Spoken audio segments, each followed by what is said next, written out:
Seasonal cooking is the only way to do it, and when it comes to soup, both go hand in hand. Butternut squashes are now plentiful, and they're absolutely delicious in flavor, but can be tedious when it comes to preparing them. I prefer to peel them using a peeler instead of a knife because of its slippery flesh and thick skin. Once it's peeled all the way around, cut the ends off and then cut the long top part off, and from there, roughly chop it. Now for the bottom half to the butternut squash. Cut it in half and scoop out the seeds using a spoon. Careful while cutting this because the shape of it's a little bit awkward and it doesn't lie flat. These cuts do not need to be perfect because we're blending this soup, so don't worry too much on the shape you cut them in. Once you're done cutting it up, place the squash into a large bowl. Next, we are going to peel and medium dice a sweet onion. These are going to help add a nice base to our soup once we roast them up in butter.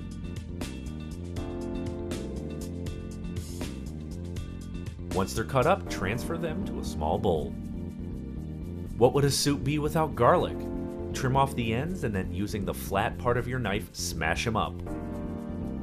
This will make chopping them much easier since they'll lie flat. Add it to the bowl with the onions once they're finished being prepared. For a little sweet, tart flavor for our soup, we're going to add in some apples.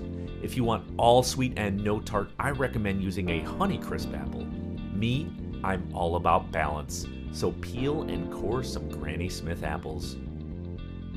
Roughly chop them and place them right in the bowl with the cut butternut squash. And now it's time to cook. Melt some unsalted butter in a large pot on medium-high heat and add in the onions and garlic. Sauté them until they're lightly brown. Next, add in the apples and butternut squash. To help keep this soup thick, we're going to sprinkle in some flour to help create a roux with the butter we sautéed everything with. Mix it in and then pour in a little apple cider for some sweetness and then some vegetable stock. For a little savory spice, sprinkle in some ground nutmeg.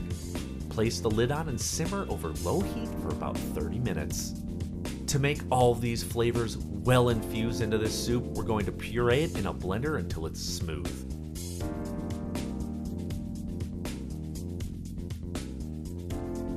Once the soup has been pureed, adjust the seasonings with kosher salt and fresh cracked black pepper. Finish the soup by whisking in some heavy whipped cream.